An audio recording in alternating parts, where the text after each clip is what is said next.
Hello student, तो स्वागत है आपका हमारी YouTube channel by target by Maurya sir पे। तो आज के इस वीडियो लेक्चर में हम लोग देखेंगे अध्याय 5, जिसे हम लोग कंटिन्यूटी एंड डिफरेंशिएबिलिटी कहते हैं। और इसमें हमारा प्रश्नावली 5.1 चलेगा, एक्सरसाइज 5.1। तो हमने जो बेसिक कॉन्सेप्ट और थ्योरी का जो वीडियो है वो सारा हम अपने प्ले लिस्ट में डाल चुके हैं, अपलोड कर चुके हैं। यदि नहीं देखें तो उसे भी देख लें, उसे देख लेंगे तो ये पूरा एकदम समझ में आएगा। वरना अगर उसको भी नहीं देख रहे हैं तो कोई दिक्कत नहीं है, ये पूरा का पूरा समझ में आएगा। तो आज का ये वीडियो मोस्टली होगा और प्रश्न संख्या हम लोग देखेंगे 1 से 4 तक। तो चलिए स्टार्ट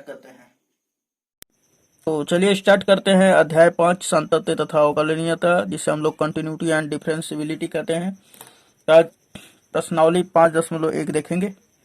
तो देखिए इसमें क्या कह रहा है हमारा क्वेश्चन। इसमें पहला क्वेश्चन देखेंगे कि सिद्ध कीजिए कि फलन f(x) बराबर 5x-3, x बराबर 0, x बराबर -3 तथा x बराबर 5 पर संतत है। तो यहाँ पर तो 3 हमारा दे दिया है बिंदु, x बराबर 0, फिर -3, फिर 5। तो फिर कैसे किया जाए? तो यहाँ पर ध्यान दीजिए कि सबसे पहले हम लोग x बराबर 0 पे संतत चेक करेंगे, उसके बाद x बराबर -3 पर, उसके बाद x बराबर 5 पर। ये 3 इसमें आंसर हम लोग देंगे 3 रूप में। तो यहाँ पे सबसे पहले लिख लेंगे कि चूंकि फंक्शन यानी कि f(x) का जो वैल्यू है हमारा क्या दे दिया है 5x-3। यहाँ पे लिखेंगे कि चूंकि दिया है f(x) बराबर 5x-3, तो सिद्ध करना है कि x बराबर 0। यहाँ पे ध्यान दीजिएगा, सिद्ध भी करना है हमें, ठीक है ना। ये आपको सिद्ध करके दिखा देना है कि ये जो है हमारा क्या है, संतत है, यानी कि फलन f(x).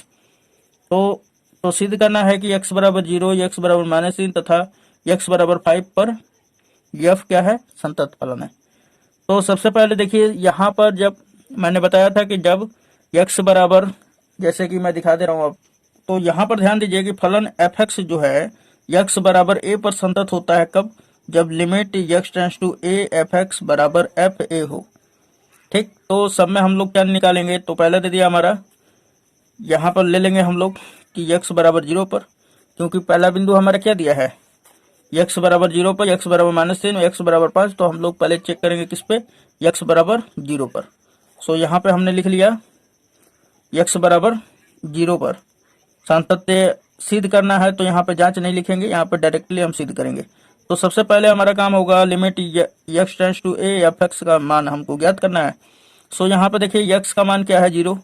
यहाँ पे लिखेंगे limit x tends to 0 f(x) बराबर, अब देखिए कि फंक्शन यानी f(x) का वैल्यू क्या था, तो 5x-3। तो ये f(x) के जगह पे क्या रख देंगे, 5x-3। और उसी तरह लिमिट x टेंड्स टू 0 लिख देंगे। अब देखिए लिमिट अप्लाई कर दीजिए, जहां x है वहां पे क्या रख देंगे, 0। सो यहाँ पे क्या हो जाएगा, 5 × 0 -3, यानी 0 में 5 का मल्टीप्लाई होगा तो 0 हो जाएगा, -3 है तो यहाँ पे क्या आ जाएगा, -3। चलिए ये तो हो गया हमारा किसका, तो limit x tends to 0 f(x) का मान कितना आया, -3। अब हम लोग ज्ञात करेंगे किसका, तो यहाँ पे f दिया हुआ है, ये दोनों का मान जब दोनों का बराबर होगा तभी तो संतत होगा x बराबर 0 पे। तो अब ज्ञात करेंगे f0 का मान। तो यहाँ पर ध्यान दीजिए कि f0 का मान क्या हो जाएगा, तो जहाँ x था फंक्शन हमारा क्या था 5x-3, तो जहाँ x है वहाँ पे क्या रख देंगे, 0। तो 5 × 0 -3, और ये 0 के साथ मल्टीप्लाई होगा 5 का तो 0 हो जाएगा, ये -3। तो ये -3 मिला। अब यहाँ पे क्या दिखाई दे रहा है कि चूंकि limit x tends to 0 f(x) जो है f0 के बराबर है। देखिए इसका भी -3 आया, इसका भी -3 आया, तो दोनों मान बराबर है। तो हम लोग क्या कर देंगे, इसलिए f(x) x बराबर 0 पर संतत होगा। ठीक, यहाँ तक कंप्लीट हुआ। अब यहाँ पे x बराबर -3 पे हम लोग चेक करेंगे, संतत्य की जांच करेंगे। यदि अब आपको ये समझ में आ गया तो अब दूसरा प्रश्न आप लगा सकते, वीडियो को पॉज करके फिर आंसर देख लेंगे। ठीक, तो चलिए यहाँ पर अब लिखेंगे हम लोग कि अब x बराबर -3 पर। तो सबसे पहले हम लोग limit x tends to -3 f(x), तो हमने लिमिट x टेंड्स टू -3 हमने उसी तरह लिख दिया। अब ध्यान दीजिएगा कि जो हमारा फंक्शन ऑफ f(x) का मान क्या था, तो 5x-3, क्योंकि फलन तो हमारा एक ही दिया हुआ है। तो 5x-3 जहाँ x है वहाँ पे क्या रखेंगे, -3। तो -3 और 5 का गुणा होगा तो -15, और -3 यहाँ पे तो -15 -3 -18 हो जाएगा। चलिए ये तो आ गया हमारा किसका मान, limit x tends to -3 f(x) का। अब हम लोग f-3 का ज्ञात करेंगे। तो अब देखेंगे यहाँ पे कि तथा f-3 बराबर क्या हो जाएगा, तो ये जो हमारा फलन था क्या था 5x माइनस 3, तो x की जगह पे हमने क्या रख दिया -3, तो यहाँ पे -3 हमने रख दिया तो क्या हो जाएगा फिर -3 का 5 में गुणा होगा तो -15, फिर ये -3 यहाँ पे रख देंगे, फिर दोनों को जोड़ देंगे तो क्या होगा -18, क्योंकि माइनस और माइनस क्या हो जाएगा प्लस, लेकिन अंक जुड़ जाता है सिंबल माइनस का ही होता है। तो अब देखिए कि -18 यानी कि f ऑफ -3 और limit x tends to -3 f x बराबर क्या आया था -18, तो दोनों वैल्यू क्या हुआ बराबर हुआ, तो हम लोग लिख देंगे कि चूंकि limit x tends to -3 f x is equal to f -3 है, इसलिए एफ एक्स x बराबर -3 पर भी संतत होगा। चलिए अब पुनः हम लोग x बराबर 5 पर हम लोग चेक करेंगे, तो अब लिखेंगे x बराबर 5 पर, तो आ जाइए यहाँ पर limit x tends to 5 f x, तो यहाँ पर हम लोग लिमिट x टेंड्स टू 5 उसी तरह लिख लेंगे, और फंक्शन एफ एक्स का वैल्यू क्या था हमारा 5x माइनस 3, यहाँ पर सिंपली जहाँ x है लिमिट अप्लाई कर देंगे, तो ये 5 यहाँ पे x की जगह पर रखेंगे, तो 5 इंटू 5 -3, तो ये 5 में 5 का जब मल्टीप्लाई होगा तो 25 माइनस ये 3 है तो 3 लिख देंगे, अब 25 में से माइनस करेंगे 3 तो 22 बच जाएगा। सो ये हमारा limit x tends to 5 f x का मान क्या आया 22। अब नेक्स्ट देखेंगे यानी कि f5 का मान, तो f5 का मान क्या हो जाएगा, तो जहाँ फंक्शन में x है वहाँ पे क्या रख देंगे 5, तो 5 × 5 = 25 -3, तो घटेगा तो 22 आ जाएगा। यहाँ पे देखिए कि यहाँ पे भी 22 है, यहाँ पे भी 22 है, तो हम कह देंगे कि चूंकि यहाँ limit x tends to 5 f x बराबर f5 है ना, इसलिए क्या हो जाएगा एफ एक्स x बराबर 5 पर भी संतत होगा। अतः हम लोग कह देंगे लास्ट में कि एफ एक्स जो है x बराबर 0 -3 5 पर संतत होगा, यानी कि x का जितना भी बिंदु दिया हुआ है सब पर क्या होगा संतत हो जाएगा फलन ऑफ एफ एक्स। चलिए नेक्स्ट क्वेश्चन देखते हैं।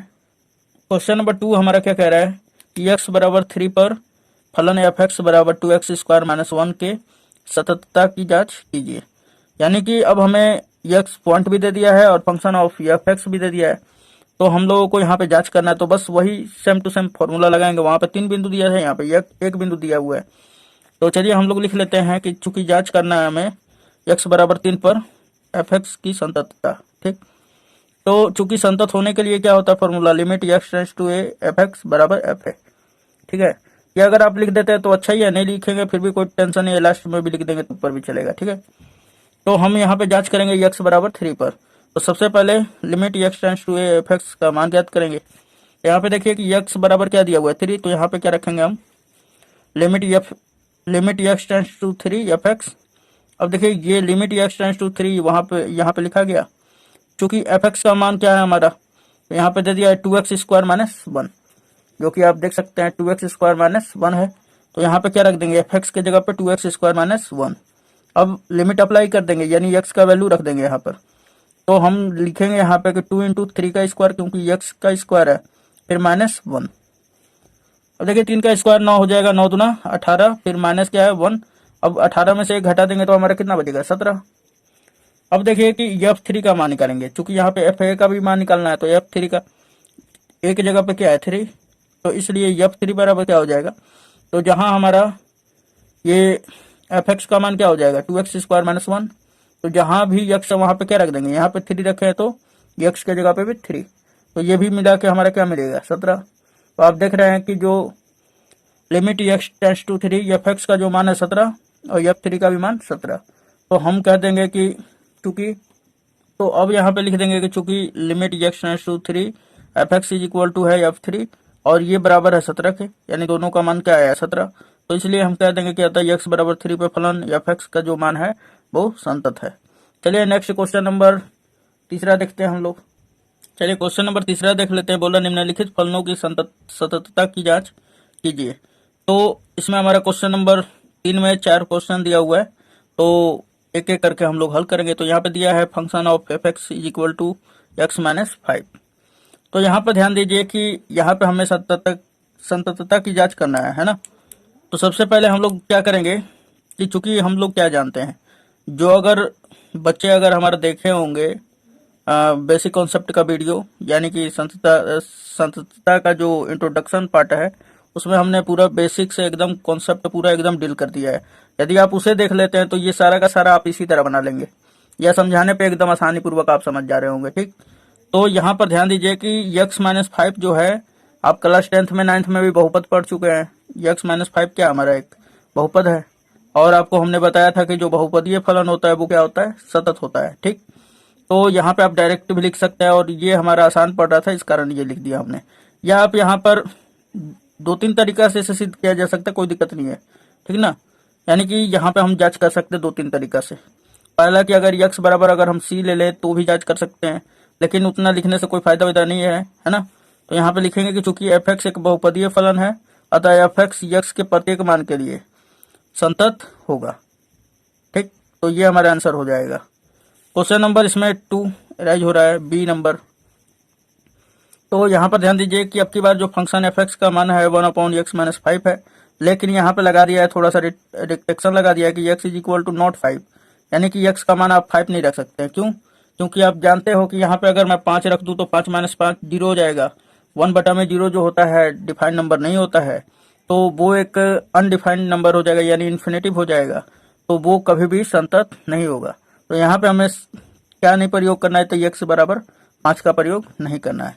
तो यहाँ पे लिख लेंगे हम लोग कि चूंकि f(x) दो बहुपदीय फलनों का भागफल है, एक भी जो एक है ऊपर ये भी एक बहुपदीय फलन है, और x माइनस 5 भी एक बहुपदीय फलन है।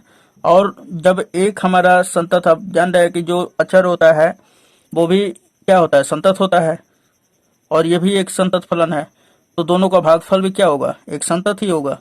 सो हम यहाँ पे कह देंगे कि चूंकि f(x) दो बहुपदीय फलनों का भागफल है, अतः फलन f(x) x is equal to not 5 के प्रत्येक मान के लिए संतत होगा। यानी x बराबर 5 को छोड़कर बाकी सभी मानों के लिए क्या होगा, ये संतत होगा, या संतत होगा, है ना।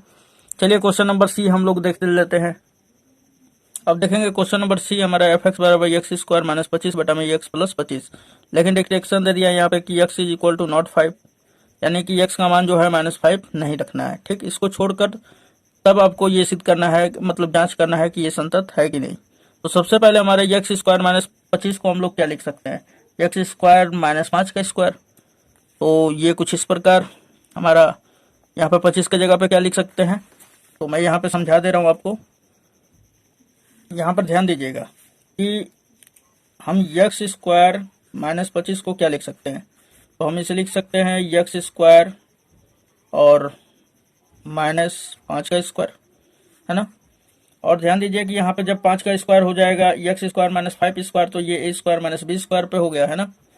a square minus b square पे हो गया, तो हम इसे क्या लिख सकते हैं, a plus b into a minus b, यानी x प्लस 5 और इंटू क्या हो जाएगा, x माइनस 5। तो हमने इतना को डायरेक्टली इतना लिख दिया है। ठीक है, आप क्लास 12th में पढ़ रहे हैं तो ये तो आम बात होगा, तो चलिए फिर भी हमने बता दिया, चलिए देख लेते हैं अब। तो यहाँ पे हमने लिख दिया है x minus 5 into x plus 5 और बटा में x प्लस 5 है। ये x प्लस 5 से x प्लस 5, यानी ये डिवाइड में, ये मल्टीप्लाई में, ये डिवाइड में है, तो कट जाएगा दोनों, बचेगा हमारा क्या, x माइनस 5। और ये हमारा क्या है, एक बहुपदीय फलन है। तो जब बहुपदीय फलन है तो हम जानते हैं कि चूंकि बहुपदीय फलन क्या होता है, संतत होता है। सिंपली इसका आंसर सिंपल है, तो आप ज़्यादा इसको लेंदी मत बनाइए, है ना, लंबा नहीं बनाना है हमें।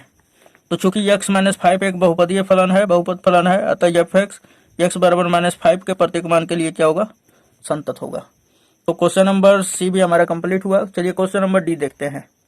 तो चलिए क्वेश्चन नंबर डी देखते हैं। f(x) बराबर दे दिया मॉडुलस ऑफ x माइनस 5। तो देखिए ये भी क्वेश्चन, ये मॉडुलस लगा देने से बच्चे थोड़ा सा घबरा जाते हैं, घबराना नहीं है, इसको अच्छी तरह से देखना है बस। तो हम लोग लिखेंगे यहाँ पे कि माना x बराबर सी पे, अब की बार x बराबर सी पे हम लोग इसका जांच करेंगे, है ना। तो जहाँ सी क्या होगा, ये ऑल रियल नंबर से बिलोंग करेगा, है ना। तो अब ध्यान दीजिए कि इसलिए हम लोग क्या करेंगे कि चूंकि संतत होने के लिए अभी हमने जो पिछले क्वेश्चन पे हमने बताया था कि यदि x का कोई बिंदु दिया रहा है और f(x) फंक्शन दिया रहा है, तो उस पर कौन सा फॉर्मूला लगता है, limit x tends to a f(x) बराबर f है ना। तो चलिए सबसे पहले हम लोग क्या करते हैं कि x बराबर सी पे limit x tends to c f(x) का मान निकालते हैं। तो क्या हो जाएगा, फंक्शन ऑफ f(x) का वैल्यू क्या है, x मॉडुलस x माइनस 5। तो यहाँ पे हमने रख दिया limit x tends to c modulus of x minus 5। तो जहाँ x वहाँ पे क्या रख देंगे, c रख देंगे। सो यहाँ पे हम क्या रखेंगे, मॉडुलस ऑफ c माइनस 5। और ये चूंकि कांस्टेंट में से कांस्टेंट घटेगा तो क्या होगा, कांस्टेंट ही मिलेगा, तो यानी कि f ऑफ c के ही रूप में मिलेगा। ठीक, यानी इसी रूप में मिलेगा, जहाँ x वहाँ पे क्या रख देंगे, c, तो f ऑफ c के रूप में मिलेगा। अब उसके बाद देखिए कि एफ ऑफ सी भी क्या है, हमारा एक कांस्टेंट है यानी अचर है। और चूंकि आप जानते हैं कि चूंकि अचर जो होता है एक संतत फलन होता है, ये भी हमने लिखवा दिया है। आप सोच रहे होंगे कि सर जी ऐसी तरह कह रहे हैं, नहीं ऐसी कोई बात नहीं है। हमने अपना जो वीडियो लेक्चर है पिछला, उसमें सारा बेसिक कॉन्सेप्ट के साथ मैं बता ही रहा हूँ बार बार कि यदि आप उसे नहीं देखें तो उसे भी देख लीजिएगा, ठीक है। डिस्क्रिप्शन में लिंक होगा, लिंक पर क्लिक कर लीजिए या चैनल को सब्सक्राइब कर लीजिए, सबसे बढ़िया बेल आइकन हिट कर दीजिए, जो आने वाला वीडियो होगा वो भी मिल जाएगा, जो है वो भी मिल जाएगा। तो हम यहाँ पे लिख देंगे कि चूंकि एफ ऑफ सी जो है एक अचर फलन है, फंक्शन ऑफ एफ सी क्या है हमारा अचर फलन है, अतः एफ एक्स एक संतत फलन होगा इस पे। तो यहाँ पे थोड़ा सा आगे लिख लीजिएगा सी के प्रत्येक मान के लिए, ओके, या यक्स के प्रत्येक मान के लिए। तो ये क्वेश्चन नंबर डी भी खत्म हुआ। चलिए क्वेश्चन नंबर 4 देखते हैं, चौथा। तो क्वेश्चन नंबर 4 हमारा करेगा कि सिद्ध कीजिए कि फलन एफ एक्स बराबर x to the power n x बराबर एन पर सतत है, जहाँ एन एक धन पूर्णांक है, ठीक। यानी कि जो एन का मान है +1 +2 +3 ऐसे है। अब ध्यान दीजिए कि यहाँ पे हमें सिद्ध करना है। तो चलिए हम लोग यहाँ पे देख लीजिए कि हमारा जो फंक्शन एफ एक्स का मान है क्या है, x to the power n है, और चेक करना है हमें एक्स बराबर एन पर। तो यहाँ पे एन लिख दिया होगा तो थोड़ा सा आप घबरा गए होंगे, लेकिन घबराने की कोई आवश्यकता नहीं है, ठीक। जहाँ एक है वहाँ यानी कि जहाँ 1 2 लिखा रहता था वहाँ पे एन लिख दिया है, कोई टेंशन नहीं है। तो चलिए यहाँ पे लिखेंगे कि चूंकि सिद्ध करना है एक्स बराबर एन पर एफ एक्स क्या है सतत है। तो सबसे पहले हम लोग क्या करेंगे कि चूंकि आप लोग जानते हैं कि जो सतत होने के लिए क्या होना चाहिए, limit x tends to a f x बराबर एफ ए होना चाहिए। तो हम लोग सबसे पहले limit x tends to n, यहाँ पे एक्स बराबर क्या दिया है बिंदु एन दे दिया है, इसलिए यहाँ पे क्या लिखेंगे x tends to n f x. और जहाँ भी हमारा यानी कि ये वाला तो लिख लेंगे limit x tends to n, और एफ एक्स के जगह पे क्या रखेंगे, तो एफ एक्स बराबर क्या है x to the power n है, तो यहाँ पे रख देंगे x to the power n. अब देखिए कि हमें लिमिट अप्लाई करना है, जहाँ यक्स वहाँ पे क्या रख देंगे एन, तो ये यक्स के जगह पे क्या रख लेगा एन, और पावर कितना एन, तो n to the power n आ गया। अब चलिए एफ एन का मान ज्ञात करते हैं। तो सिंपली एफ एक्स बराबर x to the power n है, जहाँ एन हम यक्स के जगह पे एन रखेंगे तो यहाँ भी क्या हो जाएगा n to the power n हो जाएगा। सो यहाँ पे लिख देंगे कि तथा एफ एन बराबर क्या हो जाएगा n to the power n. यहाँ पे लिखेंगे कि चूंकि यहाँ limit x tends to a f x बराबर है एफ एन के, और ये बराबर n to the power n, अतः हम कह देंगे कि एफ एक्स जो है एक्स बराबर एन पर फलन सतत होगा, ठीक। तो उम्मीद है ये सारा का सारा आपको समझ में आया होगा। तो नेक्स्ट वीडियो मिलते हैं, धन्यवाद। यदि चैनल पर नए हैं तो चैनल को सब्सक्राइब कर दें, बेल आइकन को हिट कर दें, और वीडियो पसंद आया हो तो लाइक कर दें और शेयर भी अपने